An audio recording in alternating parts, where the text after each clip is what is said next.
მაკომპრომიტირებელ მასალებს ხანურ ჩანაწერებს იმ შეფასებებს, რაც კეთდება პოლიტიკოსებისგან და ზოგადად თქვენი შეფასება ამ ყველაფერთან დაკავშირებით.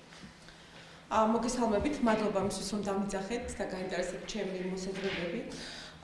რაც შეეხება ამ თემას, მე ვფიქრობ, რომ ეს უფრო მეტია და უფრო გაცილებით რთულ პრობლემასთან გვაქვს საქმე და არა მხოლოდ ეს არ არის მხოლოდ პირადი ცხოვრების ხელშეუხებლობის თემა, ეს არის თემა, რომ როგორი სახელმწიფო გვინდა ჩვენ, რომ ჩვენ ჩამოვყალიბდეთ ერთხელ და სამუდამოდ სახელმწიფოდ, სადაც სახელმწიფო ხელისუფლება არასოდეს არ გვექნება ისეთი, სადაც შესაძლებელი გახდება მსგავსი რამის შექმნა.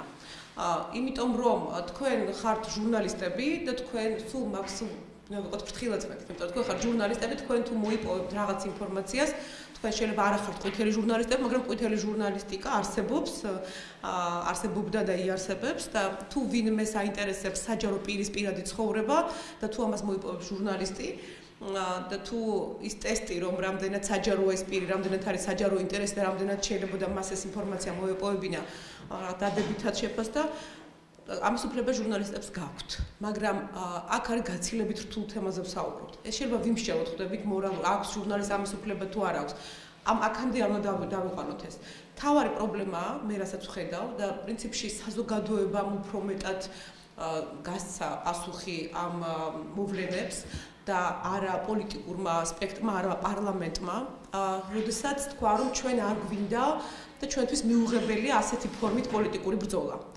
ასეთი ტიპის დადგენილება უნდა მიეღო ჩემი აზრით უნდა მიეღო პარლამენტს და პარლამენტს უნდა გაეკო მაშინ როგორც კი მოხდა აღმოჩენა კასრების და იქ რაღაც რამდენი 26,000 ფაილზე იყო ლაპარაკი, როცა ეს ამის აღმოჩენა მოხდა, პარლამენტს ისე უნდა მიეღო დადგენილება, როცა მან თქვა რომ აქ პოლიტიკური დევნილები ყავდა რომ მიეღო პარლამენტთან დადგენილება. ამ შემთხვევაში პარლამენტს შეიძლება მიეღო დადგენილება და ეთქვა, რომ ჩვენ გვაქვს ამას, რომ ჩვენ სახელმწიფოში მოხდა ასეთი რამ, რომ ჩვენ სახელმწიფოში დავუშვით ის რომ რაღაც ხელისუფლება კონკრეტულად რომელიღაცა კონკრეტული წება ამას ყველაფერს აკეთებდა მართავდა, რომ საერთოდ მიუღებელი ეს შეფასებინა პოლიტიკურად პარლამენტს. პოლიტიკური შეფასება შეიძლება გააკეთებინა პარლამენტს, ერთად გააკეთებინა. დღესაც არ არის გვიან და მე მიმაჩნია რომ ეს იქნება ძალიან სწორი, იმიტომ რომ მომავალში ჩვენ გვინდა ჩამოყალიბდეთ დემოკრატიულ საზოგადოებას, ჩვენ უნდა შევძლებთ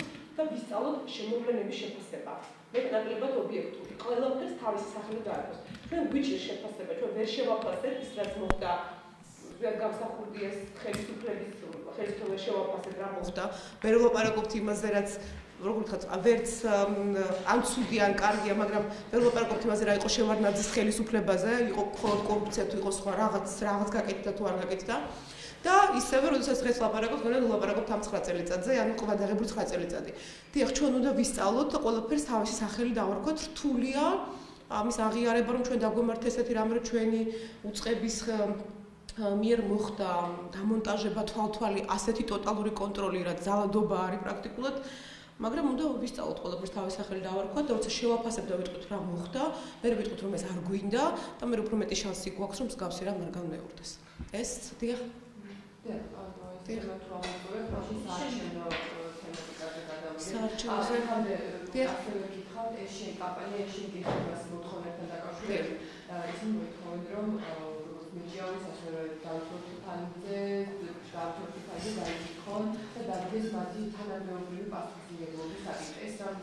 თანამდებობრივი პასუხისმგებლობის საკითხი, მოდით, როცა ლაპარაკობ დეპუტატზე, მოდით, აი როგორ გაქვს წარმოდგენილი თანამდებობრივი პასუხისმგებლობის საკითხი. ანუ იცით, ამას მე დეპუტატებს, ახლა ჩვენ რომ ბევრი პრეტენზია გვაქვს დეპუტატებთან და ჩვენი დეპუტატები ვერ გვანან რიჩარდ ლუგარებს, ეს ამას არ ნიშნავს, რომ რაღაცა იქ შეიძლება რაღაც ის რაც არის პროცედურები შეიცვალოს. ეს ადამიანები არიან დეპუტატები, ერთადერთი რაც შეიძლება გავაკეთოთ, მომავალ არჩევნებზე არ ავირჩიოთ ის დეპუტატები, ვისი განცხადებებიც, ვისი პოლიტიკური საქმიანობა არ მოგწონს. მათი მანდატის გამოწვევის პრაქტიკა ჩვენ არ აგვაქვს, ამას არ ცნობს ჩვენი კანონმდებლობა, რომ რომელიმე დეპუტატი რომ არ მოგწონს, მისი მანდატი გამოვიწვევთ, ესეთი რამე არ არის. ერთადერთი რაც ხდება ხოლმე დეპუტატებს, ეს არის იმუნიტეტის მოხსნა, ისიც პარლამენტმა უნდა მიიღოს ეს გადაწყვეტილება და ისიც რაღაცა კონკრეტულ შემთხვევებში და შეფასებების გაკეთება ის რომ საზოგადოება აქტიურია ეს არის ძალიან კარგი და ეს არის ერთ-ერთი გარანტი იმისა რომ ჩვენ მართლა ჩამოვყალიბდებით დემოკრატიულ საზოგადოებად. იცით რა სულ ამბობენ ხოლმე ეს არის საუბარი რომ რა უნდა გაკეთდეს იმისთვის აი გითხარით რა უნდა გაკეთდეს კონკრეტულად იმისთვის რომ მსგავსი რამ არ გამეორდეს. ეს არ შეიძლება ვთქვათ ესეთი რამ რომ სადღაც შეიძლება არსებობს რამე ღილაკი რომელსაც რაღაცა შევფუთავთ და იმ ღილაკით გადავწყვეტ იქნება ეს მოხდება თუ არა. აუცილებელია მედია იყოს თავისუფალი, აუცილებელია სასამართლო იყოს თავისუფალი, აუცილებელია საზოგადოება, სამოქალაქო საზოგადოება იყოს აქტიური. შეიძლება სხვა ქვეყნებზე როცა მოგვაქვს მაგალითად ასეთი აქტიური არ არის ხოლმე არასამთავრობო ორგანიზაციები, ხშირად გვესმის რომ აი ზედმეტს იღებენ თავის თავზე არასამთავრობო ორგანიზაციები. ბევრის უფლებას აძლევენ, ან ზედმეტად პოლიტიზირებულები არიან არასამთავრობო ორგანიზაციები. მაგრამ ეს ნორმალურია, იმიტომ რომ ჯერ ჩვენ არ ვართ ტრადიციულ მივდივართ დემოკრატიისკენ. როდესაც ჩვენ 200 წელი გვექნება დემოკრატია, მე შეიძლება ვთქვათ, რომ არ არის აუცილებელი სამოქალაქო სექტორის ესეთი აქტიურობა. ეს ჩვენში უნდა გადაგვივიდეს, რომ დემოკრატიულად ვიცხოვროთ, თორემ დღეს მაგალითად სულ გაფათრებული ერთი შემთხვევა მინდა გავხსენოთ. თქვენ თუ დაინტერესებთ მაგალითად ცოტა ხნის წინ გავრცელდა ინფორმაცია, გეტყვით იყო ესეთი ინფორმაცია. უბრალოდ ძალიან კარგი ინიციატივა პრემიერ-მინისტრის, რომელმაც თქვა, რომ ძალიან კარგი იქნება თუ დავნერგავთ ესტონურ მოდელს. საგადასახადო შეღავათებზე იყო ლაპარაკი, რომელიც ეკონომიკის სტიმულირებას შეუწყობდა ხელს, ანუ ეკონომიკა გავითარდებოდა. ამის მერე გადის რაღაც პერიოდი, ანუ ეს იყო კარგი ინიციატივა გაცხადებული, რომელიც უნდა გადაგცემულიყო პრაქტიკულად, რეალობად უნდა ქცეულიყო. ამის მერე გადის რაღაც დრო და ვისმენ უკვე ბიზნესმენების, ბიზნესმენთა ასოციაციის განცხადებას, რომ მოდით ცოტა ხანი თავი შევიკავოთ. აი მაინტერესებს თქვენ თუ დაინტერესებთ, გავუგიხართ. დავფიქრდით, ჩემთვის საინტერესო გახდა, რატომ ბიზნესმენი, რომელსაც მისაღები უნდა იყოს ასეთი ინიციატივა, რატო გაჩერდა, რატო ითხოვს გადავადებას. თქვენ თუ დაინტერესდით, ანუ გირჩევთ დაინტერესდით ამით, რა ხდება, რატომ კარგი ინიციატივა, გაჟღერებული, რატომ ვერ ხდება მერე, რატომ სინამდვილეში რეალობად რატო არ იქცევა. ეს არის ერთ-ერთი პრობლემა, რასაც ვხედავთ, თუ ვილაპარაკებთ რაღაც მიმდინარე მოვლენებს და ხელისუფლების შეფასებაზე ეს მინდოდა მეთქვა. დღეს რას ვხედავთ, რომ პირველი პირები, ანუ ის ადამიანები, ვინც არიან პირველი პრემიერი, მინისტრი, უმრავლესობა უმეტესობა მათგანი არის მოკლედ ჩემს წარმოდგენას დემოკრატიულ მმართველობაზე შეესაბამება მათი განცხადებები ამ პოლიტიკას რომელსაც ისინი ატარებენ. მაგრამ მე ჩვენ გვაქვს პრობლემა სადაც უკვე მეორე დონეზე სადაც უკვე ეს რეალიზება უნდა მოხდეს. ანუ ეს კარგი ინიციატივა, ну არ დავალდა ამის განხორციელება ეკონომიკის სამინისტროს, დავარდა ფინანსთა სამინისტროს და ფინანსთა სამინისტროში კანონპროექტის სახე რომ უნდა მიიღო, იქ სადღაც რაღაცა გაფუჭდა. ანუ მე ასეთი ინფორმაცია მოვიპოვე. თქვენს დაინტერესებით, რატომ მოხდა ამ ინიციატივის შეჩერება? სად გაფუჭდა, სად გაჩერდა ეს საქმე? მე ვხედავ ამ პრობლემას დღეს. ეს არის ხელისუფლების ნომერ პირველი პრობლემა და გახსოვთ კვირიკაშვილის განცხადება პრემიერ-მინისტრის რომ მოდით უფრო სახელმწიფოებრივ მოუწოდა მოხელეებს რომ სახელმწიფოებრივად იაზროვნეთ. მე ვხედავ სწორედ აქ პრობლემას, იმიტომ რომ ჩემი შეხება სახელმწიფოსთან არ არის აუცილებლად მინისტრის დონეზე შეხვედრა. შეიძლება სოზარ სუბარმა არასოდეს აგინოს დეუნის ტელეფონზე როგორც კობა სუბელიანი აგინებდა არასოდეს მსგავსი რამ არ გააკეთოს. მაგრამ მე არ მაქვს გარანტია იმისა, რომ ის ჩინოვნიკები, რომლებიც დარჩნენ ქვევით, მოიქცევიან ისევე კეთილს ინდისიერად, როგორც მოგწევა სოზარ სუბარი. იგივე შემიძლია გამაცხადო ფინანსთა მინისტრი ხადური, შეიძლება ფიქრობს პოლიტიკურად და ფიქრობს რომ სასარგებლოა, მაგრამ ქვემოთ როცა ჩავდივართ, იქ ამბობენ ასეთი პრაქტიკა, ასეთი გამოცდილება გვაქვს, ასე მოქმედებდით. ანუ ის რაც აქამდე არსებობდა, ის უნდა შეიცვალოს. გადაწყვეტილებების მიღება პოლიტიკურ დონეზე, მაღალ დონეზე ხდება სწორად, რასაც უმრავლეს შემთხვევაში რასაც ვხედავ, აი ინიციატივები, რომელსაც ვისმენთ, უმრავლეს შემთხვევაში არის ძალიან მისაღები, მაგრამ შემდეგ მათი პრაქტიკაში განხორციელება სადღაც ვერ ხდება. ეს ხელისუფლების სისტემა არ არის რასაც. და იცით, მოდით ასე რამეს, ეს არის გამოცდილება, რომელიც ჩვენ არ გვაქვს. ეხლა იცით რა არის რაღაცა ზევით, მოკლედ თავი გვაქვს კარგი, უმრავლეს შემთხვევაში ყველაზე ვერ ვიტყვი ასე, მაგრამ ძირითადად მაინც ესე არის, მაგრამ აი ქვევით დონეზე, ხო გქონდით, მე მივდივარ ჩინოვნიკთან, მე შეიძლება მინისტრთან არასოდეს არ მომიწიოს შეხვედრა, მაგრამ მე მოქალაქე როცა ვარ, მე ვეხები მოხელეს, ხვდები მოხელეს, ამიტომ ძალიან მნიშვნელოვანია მოხელეების კეთილსინდისიერი მოქმედება. მაგალითად, ბევრი შემთხვევა არის ესეთი, როდესაც რომელიღაცა უწყებაში გადაწყვეტილებას ვერ მიიღებ. თითქოს ყველაფერი დალაგებულია და მეორე იცით რა, არა, პროკურატურამ გადაწყვეტოს, ან მიდით სასამართლოში. ან პროკურატურამ მიიღოს გადაწყვეტილება. უკანონოდ წართმეული ქონება დევს რომელიღაცა უწყებაში, უწყების ხელმძღვანელობა ვერ იღებს გადაწყვეტილებას ეს, თუმცა მას ამის საშუალება კანონით აქვს. როცა შენს ტერიტორიაზე დევს რაღაცა ნივთი, რომელიც შენ ვერ აიყვან ბალანსზე, შენ საკუთრება ვერ იქნება, იმიტომ რომ ვიღაცას უკანონოდ ჩამოერთმეს, ამის დაბრუნება შეგიძლია და ხელის გაშვერა პროკურატურაზე, სასამართლოზე ეს ყველაზე იული გამოსავალი.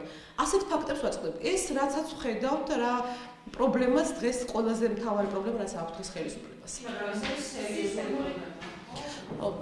რას ნიშნავს სერიოზული და არასერიოზული პრობლემა? დიახ, ხან როგორ ვაფასებთ სერიოზულ და არასერიოზულ პრობლემას?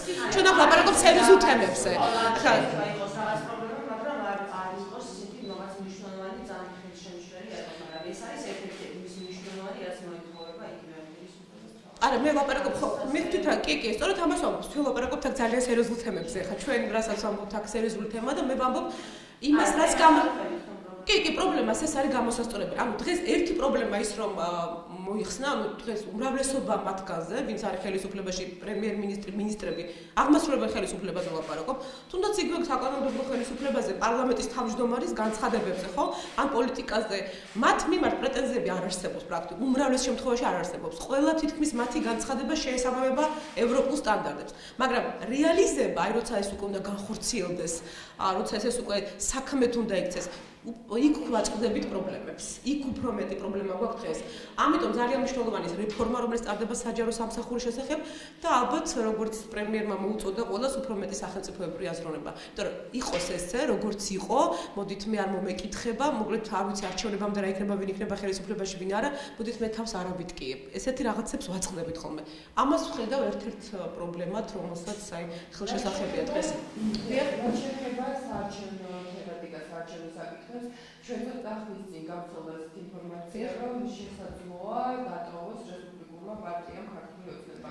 და კითხვის ნიშნები ჩნდება, რა ფორმით წარსდგება საპარლამენტო არჩევნების დროს ქართული ოცნება საზოგადოების წინაშე და რა ფორმით მიიღებს არჩევნებში მონაწილეობას. თქვენ როგორ ფიქრობთ, როგორ შეიძლება გავუხსნათ პრობლემები და ასევე საარჩევნო საინტერესო საკითხია თქვენმა გვარმაც გაიჟღერა, რომ შესაძლოა საარჩევნო ქართული ოცნების საარჩევნო სიაში მოხდეს თქვენ ათეულში და აი ინფორმაციასთან ათეულში, ხო? დიდი პატივია. კარგით, მადლობა, დიდი მადლობა დავიწყებულოდან. დიდი პატივია ჩემთვის, ძალიან დიდი მადლობა, რომ ასეთ ინფორმაცია გავუცხოთ, არ ვიცი ეს რა. მოკლედ შემიძლია მხოლოდ გითხრათ, რომ დიდი მადლობა იმისთვის, რომ ათეულში გაიმეტეთ ჩემთვის ადგილი. ძალიან დიდი მადლობა. მოკლედ შემიძლია გითხრათ მხოლოდ ერთი რამ, ეს ადასტურებს იმას, რომ დღეს არის მოთხოვნა, ანუ ადამიანებზე, ბევრ აქტიურ ადამიანს, დღეს ისე როგორც არასოდეს არის ღია და თავისუფალი პოლიტიკური ველი. დღეს ძალიან ბევრ ადამიანს შეუძლია მოვიდეს პოლიტიკაში, ანუ იქონიოს გავლენა პოლიტიკურ გადაწყვეტილებებზე. და ამისთვის არ არის საჭირო პარტიის წევრი. მე არ ვარ არც ერთი პარტიის წევრი და არც ერთი არასამთავრობო ორგანიზაციის თანამშრომელი. მაგრამ თქვენც დამიძახეთ აქ, ხო? ანუ ეს იმას ნიშნავს, ყოველს აქტიურად გამოხატავ ჩემს აზრებს. ამიტომ მე მოუწოდებ, ალბათ უკვე მესამე მოწოდება ჩემი მხრიდან საჯარო ქვეყნის ინტელექტუალური ელიტისადმი და ინტელექტუალურ ელიტაში არ გულისხმობ მხოლოდ პროფესორებს და ინტელექტუალიზმი არ ნიშნავს მხოლოდ იმას, რომ ბევრი წიგნი მაქვს დაკითხული, ან კარგი განათლება მაქვს, ეს იმას ნიშნავს ინტელექტუალური ელიტა ნიშნავს ადამიანებს, რომელსაც აქვთ იდეა და შეუძლიათ საკუთარი ცოდნა და გამოცდილება ადამიანის საკეთილდღეოდ გამოიყენონ. ამიტომ ბევრი წიგნი მაქვს დაკითხული, არ ნიშნავს იმას, რომ შეხარ ინტელექტუალური ელიტა.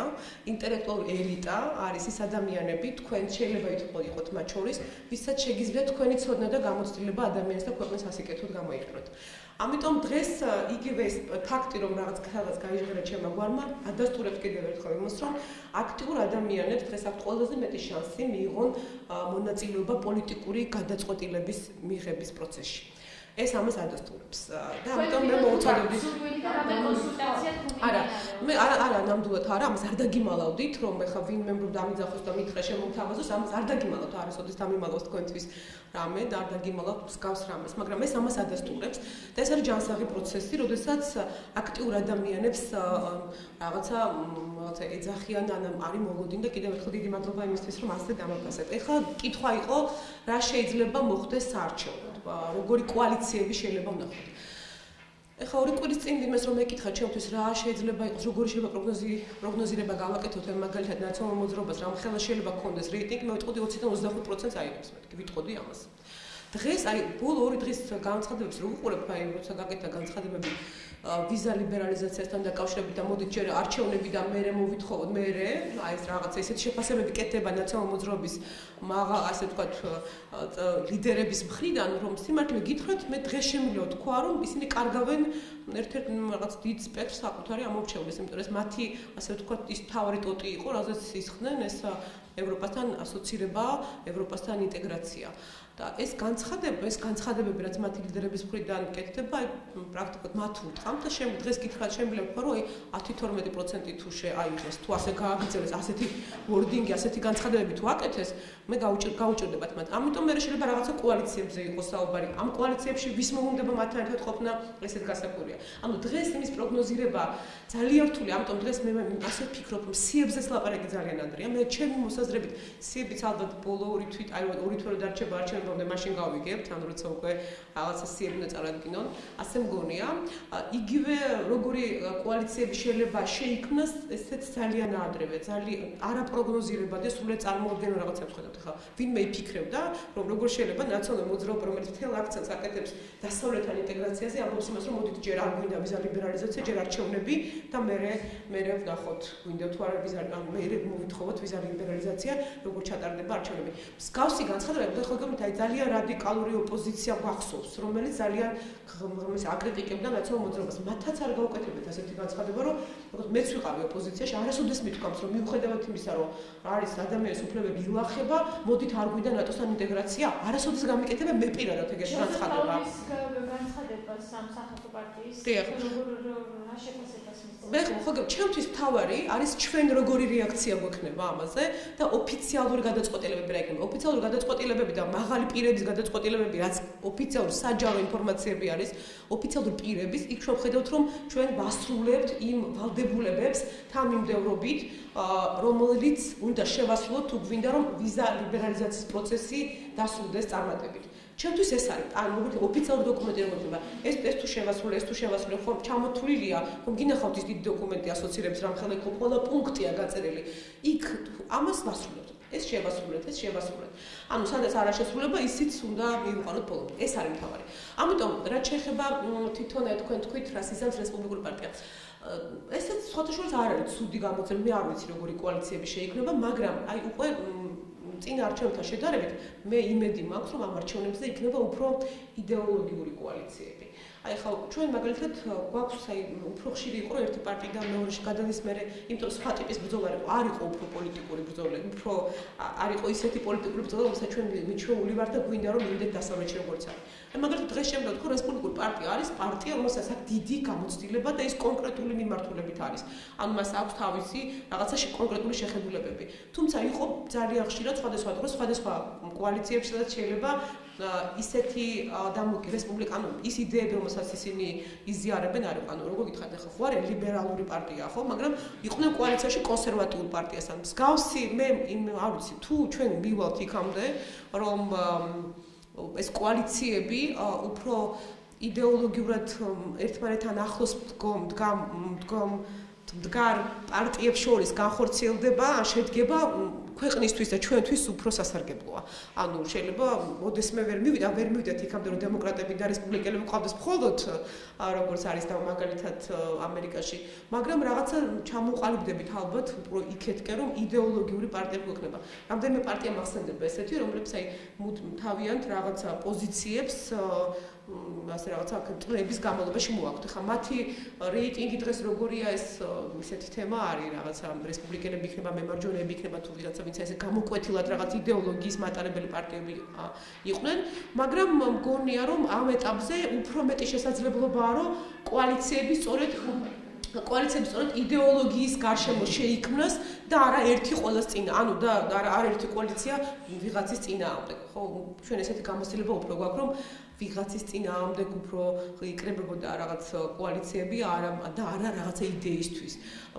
თუ აქამდე მივათ კი, ცხადია, მესმის. ამიტომ ხო, მაგრამ ამიტომ უნდა იყოს რაღაცა რისთვის, მაგალითად როგორი საქართველოსთვის, ანუ არა რაღაცა მიხეილ სააკაშვილის წინააღმდეგ სიტყვაზე ვთქვათ, არა დაუშვათ ქართულოსების წინააღმდეგ რაღაც, არამედ დაუშვათ ასეთ საქართველოსთვის და დემოკრატიული საქართველოსთვის, ლიბერალური საქართველოსთვის, არ ვიცი, საქართველოს კონსერვატიული საქართველოს. ანუ მე ვფიქრობ, რომ უფრო მეტი უნდა იყოს დღეს არის შესაძლებლობა, რომ უფრო იდეოლოგიის გარშემო მოხდეს. ამაშიც უცებ ხედავ სიმართლე გითხრათ და მე გეტყვით კიდევ რომ ადამიანს ჩვენ მოქალაქეებს უფრო მეტად დღეს გვაღელვებს სისტემური ცვლილებები განხორციელდეს, ანუ როგორი სისტემა ჩამოყალიბდება და არა დაუშვათ რომელი პარტია რომელთან იქნება, ხანდახან მგონია რომ მას უფრო პოლიტიკოსები უფრო მეტად ქმნიან ამ აჟიოტაჟს.